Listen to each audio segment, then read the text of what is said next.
जय हिंद विद्यार्थी मित्रांनो, स्वागत आहे तुमचं अरहंत स्टडी फोरममध्ये। न्यायालयात पुन्हा भरती कधी होईल या विषयावर आपण बोलणार आहोत।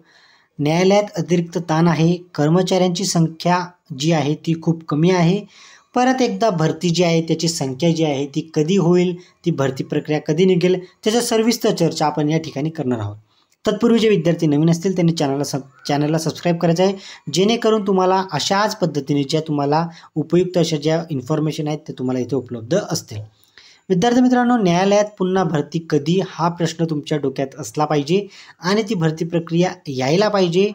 त्याच हिशोबाने तुम्हीही तुमची तयारी जी आहे ती पुढे ठेवली असेल। आपण न्यायालयात भरतीचा जो अतिरिक्त ताण आहे त्याची एक पुण्यनगरीमध्ये एक लेख आलेला आहे, तो लेख मी अगोदर तुम्हाला दाखवतो, पूर्ण वाचून दाखवतो, नंतर तुम्हाला समजेल की न्यायालयात भरती जी आहे ती कधी येण्याचे चान्सेस आहेत किंवा ती येऊ शकते किंवा नाही येऊ शकत ते तुम्ही ठरवायचं आहे। तत्पूर्वी माझ्याबद्दल थोडी इन्फॉर्मेशन। अरहंत स्टडी फोरम जे आहे यूट्यूब चॅनल ते क्रिएट केलं आहे। मी ॲडव्होकेट आहे, हे माझं शिक्षण आहे इथं दिलेलं। तुम्ही जे विद्यार्थ्यांनी नवीन असतील त्यांना हे जाणणं गरजेचं असतं की आपण कुठून इन्फॉर्मेशन घेतो आणि आपल्याला इन्फॉर्मेशन देणारा व्यक्ती कोण आहे हे समजणं महत्त्वाचं असतं। चला तर आपल्या मुद्द्याला आपण हात घालूयात आणि महत्त्वाचं म्हणजे काय तर आपण ती आता जे लेख आलेला आहे तो आपण पाहूयात। हे बघा विद्यार्थी मित्रांनो, पुण्यनगरीमध्ये हा जो लेख आहे तो आलेला आहे, तो तुम्हाला मी समजवण्याचा प्रयत्न करतो।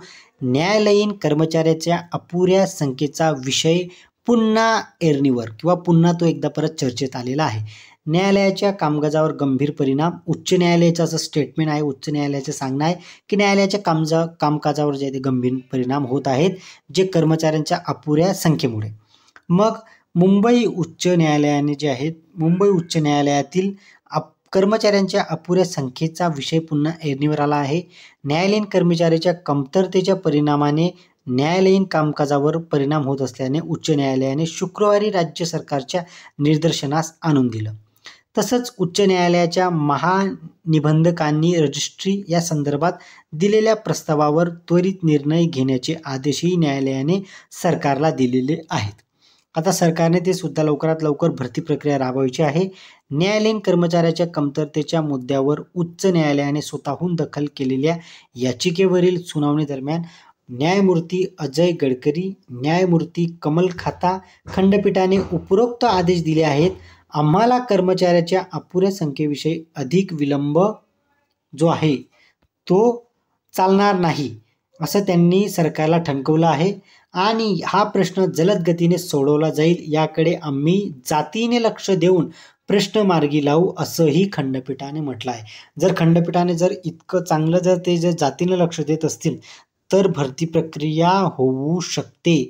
तुम्ही तयारीला लागा विद्यार्थी मित्रांनो, भरपूर चांगल्या जागा ज्या आहेत त्या न्यायालयात येणार आहेत असा जो आहे तो उच्च न्यायालयाचा कल दिसत आहे। पुढे आपण पाहूयात। तसेच कर्मचाऱ्याच्या कमतरतेमुळे दैनंदिन न्यायालयीन कामकाजावर कसा परिणाम होतो त्याची उदाहरणे देऊन न्यायालयाने या मुद्द्याच्या गंभीरतेकडे लक्ष वेधित केलं आहे। जेव्हा जेव्हा न्यायालय गंभीर होतं किंवा न्यायालय जातीने लक्ष देतं तेव्हा तो विषय जो आहे तो खूप त्यांच्यासाठी महत्त्वाचा होऊन जातो।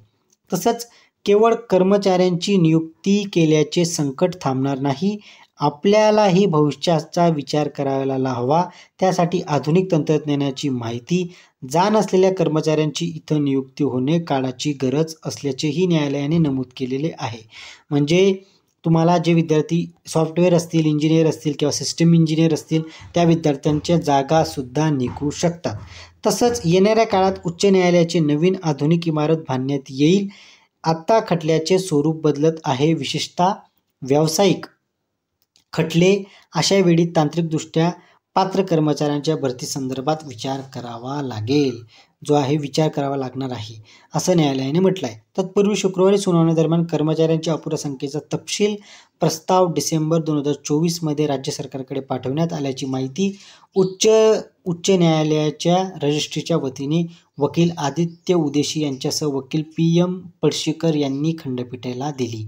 या व्यतिरिक्त गुरुवारी पुढील 15 वर्षासाठी कर्मचाऱ्यांची आवश्यकता सांगणारा आणखी एक प्रस्ताव त्यांनी सादर केल्याचेही न्यायालयाला सांगितलेले आहे।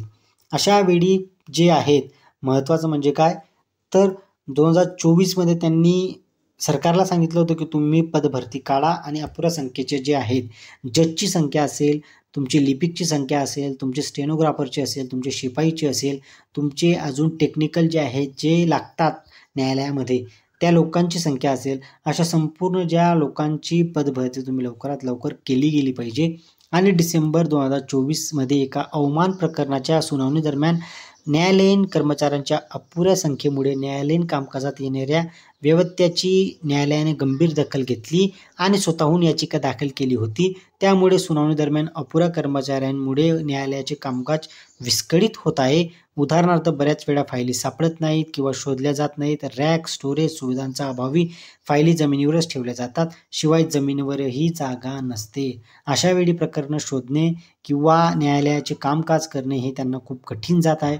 म्हणून या ज्या गोष्टी आहेत त्या गोष्टी जातीने न्यायालयाने दखल घेतली आहे आणि पुन्हा हा जो प्रश्न आहे तो त्यांच्या कानावर आला आहे आणि त्यांनी आता सरकारला खूप म्हणजे त्यांनी व्यवस्थित ठणकावलं आहे की तुम्ही लवकरात लवकर ज्या आहेत त्या जागा ज्या आहेत त्या तुम्ही लवकरात लवकर भरणं गरजेचं आहे. याचा परिणाम डिस्ट्रिक्ट कोर्टवर सुद्धा होईल. याचा परिणाम न्यायालयामध्ये बेंच जे आहे नागपूर बेंच तिथेही होईल. औरंगाबाद खंडपीठ इथंही होईल. संपूर्ण महाराष्ट्राचे जे न्यायालय आहेत सबऑर्डिनेट कोर्ट आहे त्यांचा सुद्धा त्यांच्यावर सुद्धा परिणाम होण्याची शक्यता आहे. आणि जी नवीन आता जी बिल्डिंग तयार होत आहे त्याच्यामध्ये सुद्धा तुमचे जे विविध तुम्ही कोर्स केला असेल, तुम्ही स्टेनोग्राफरचा केला असेल किंवा तुम्ही टायपिंग केली असेल त्या विद्यार्थ्यांना सुवर्ण संधी चालून येण्याचे संकेत जे आहेत ते या न्यूजवरून आपल्याला समजत आहे. अजून जर काही न्यूज आले तर विद्यार्थ्यांना तुमच्यासाठी मी घेऊन येईल. तुम्ही जर अशाच व्हिडिओ तुम्हाला पाहिजे असेल तर तुम्ही हा व्हिडिओ शेअर करा, लाईक करा चॅनलला आणि सबस्क्राईब करा आपल्या चॅनलला. जय हिंद.